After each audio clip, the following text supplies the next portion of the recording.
Ion South Asia is brought to you by Wells Fargo. Wells Fargo, together we'll go far.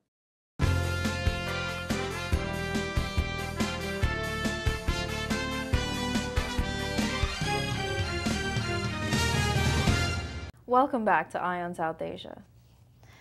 Sanjeev, we have a story, kind of a riff in the sports world. That's right. So what is going on with the Olympics or the London Olympics? Once upon, I think, so-called very close friends and excellent players in this tennis double tournament, right, have, I think, turned back on each other. We don't know exactly what has happened, but story just came out that in light of London Olympics, which is scheduled to start somewhere in mid-July, right? And India's doubles entry for the London Olympics are Leander Paes and Mahesh Bhupathi. Right. Leander Paes and Mahesh Bhupathi, Bhavna, and I'm sure all the viewers would know that they have won a number of doubles tournament over the years, whether it's a US Open, whether it's a Wimbledon, or whether it's a French Classic, wherever the prestigious tennis tournaments have taken place, Leander Paes and Mahesh Bhupathi have done very, very well. Now all of a sudden, Mahesh Bhupathi comes out and makes a statement that he will not go to Olympics with, quote unquote, backstabber with Leander Paes. Ooh. So something has happened between them. Not a lot of information has been revealed, but Mahesh Bhupathi said that last year during the tournament, certain tournament, all of a sudden Leander Paes walked out of that tournament. Oh, that I really see. hurt Mahesh Bhupathi badly. So And Bhupathi is actually playing with a new doubles partner at this that's point. right. Yeah, correct? his new double partner is Rohan Bopanna. But India's selectors are not agreeing with Rohan Bopanna. They want Mahesh Bhupathi and Leander Paes to represent India in doubles tournament in London Olympics. Because they're a winning team, classically. They're a winning team, but- and like I said, not a whole lot of information has come out. But this is what I call is a surprising statement from Mahesh Bhupathi to say that he will not go to Olympics with Leander Paes. Right. Well, so this official selection for this particular team hasn't exactly materialized. No, this just came out. So I'm sure after Bhupathi's statement, he just told a TV channel. We're not sure whether he has told India's selectors for tennis players. We're not sure yet. So he just mentioned that to TV channel, see what happens, and then we'll see. Okay. All right. All right. And he also said the pairing with Leander Paes, that would be the worst possible in the interest of the country.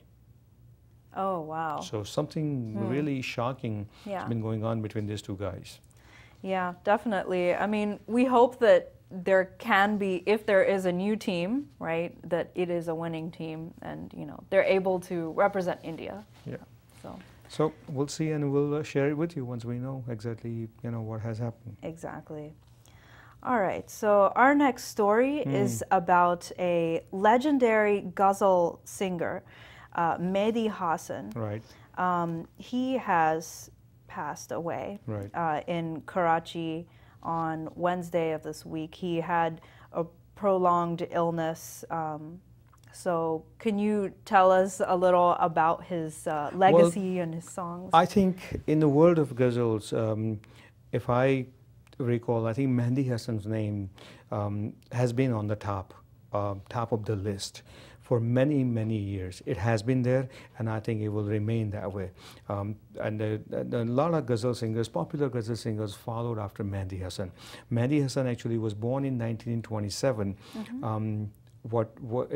At the time in Rajasthan, but then his family moved to Pakistan. So that's where he grew up.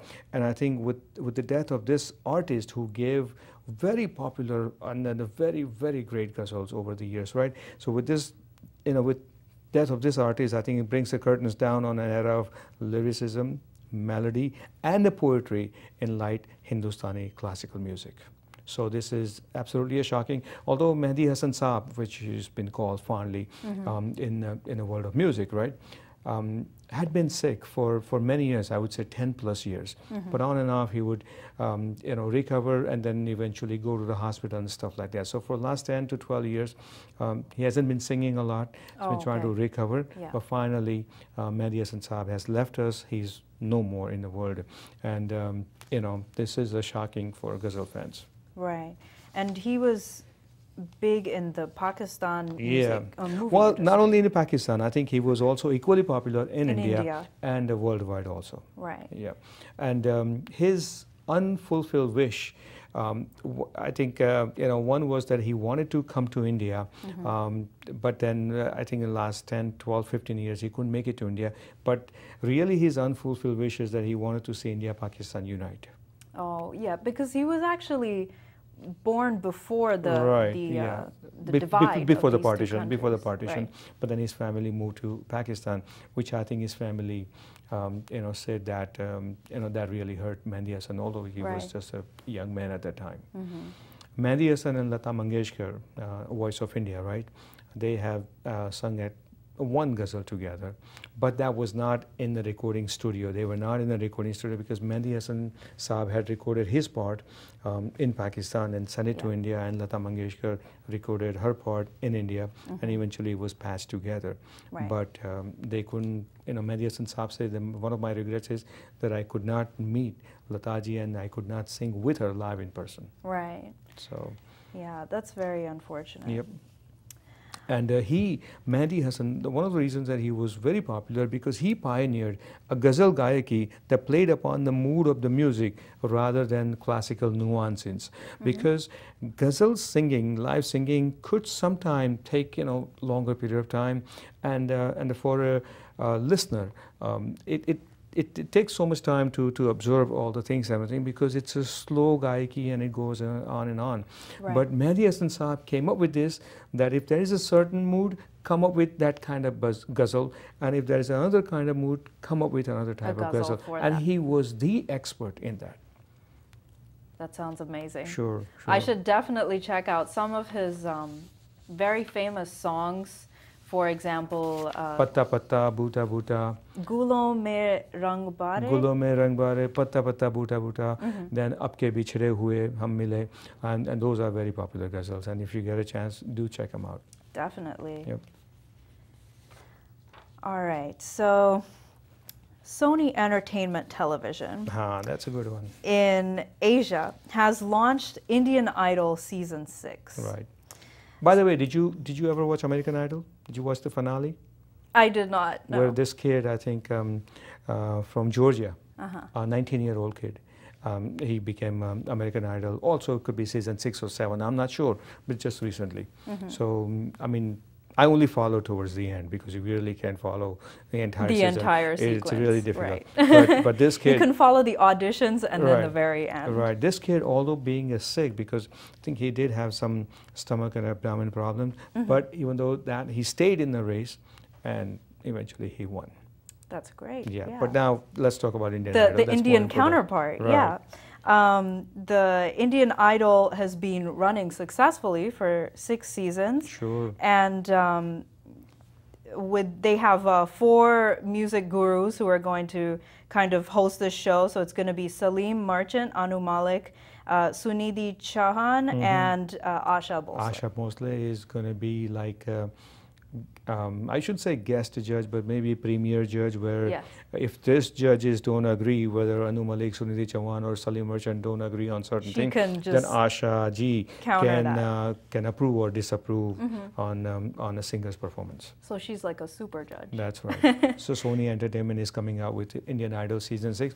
I have seen some of the clips because I think sometimes they show Sony Entertainment, they show Indian Idols contestants picking things where they go into different cities and all these contestants come out, they pick. So it is hilarious and it's surprising, but there are some good contestants with really a good quality voice. And they're only going throughout India, correct? Because in some of the shows I've seen, there's a show actually called Super Singer, and they have recruited as far as like Canada and stuff. So this is it would be interesting if they did open it up like that. Oh, that would confuse everybody. Well, know, we're all Indians I here. But yeah, they're planning for every Friday and Saturday starting June 1st. Right. So at 8:30 Right. evenings. So that is great news. And on the music front, we also have a concert coming up. L. Subramaniam, the violinist and husband of popular singer Kavita Krishnamurthy, that's are right. going to be performing at the Lincoln Center out of doors summer program on August 8th. Right.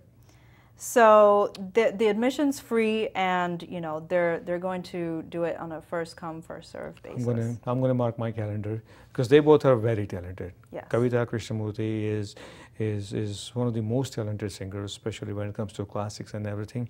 And L. Absolutely. Subramaniam is a world-renowned violin player. So they both are you know, a great giant personalities in the music. So August 8th at Lincoln Center, L. Subramaniam and the Kavita Krishnamurthy live. Right, and one thing to add to that is they have done an album, and it goes back way back till 1999. It's called Global Fusion, and they've just released it in India. So they're really going to be basing this concert out of that. So All right, try not to miss it. sounds good. And they also have additional performances on the West Coast for API, which is an organization for their annual, physicians. and then I think that's annual convention is coming up in July, Right. and they must be performing over there. Exactly. Okay. So we have a lot of musical news, and so hopefully we can enjoy that concert coming Yep. up. August 8th. I'm going to be there. Me too. Okay. All right, so that's all the time we have for this episode of Eye on South Asia. Thank you. Keep watching us week after week on Crossings TV. You can also find us on YouTube and Facebook. Just search for Eye on South Asia. So until next week, I'm Bhavna Vanan signing off. Thanks for watching and have a great weekend. And I'm Sanjeev Pandya. See you next week on Eye on South Asia.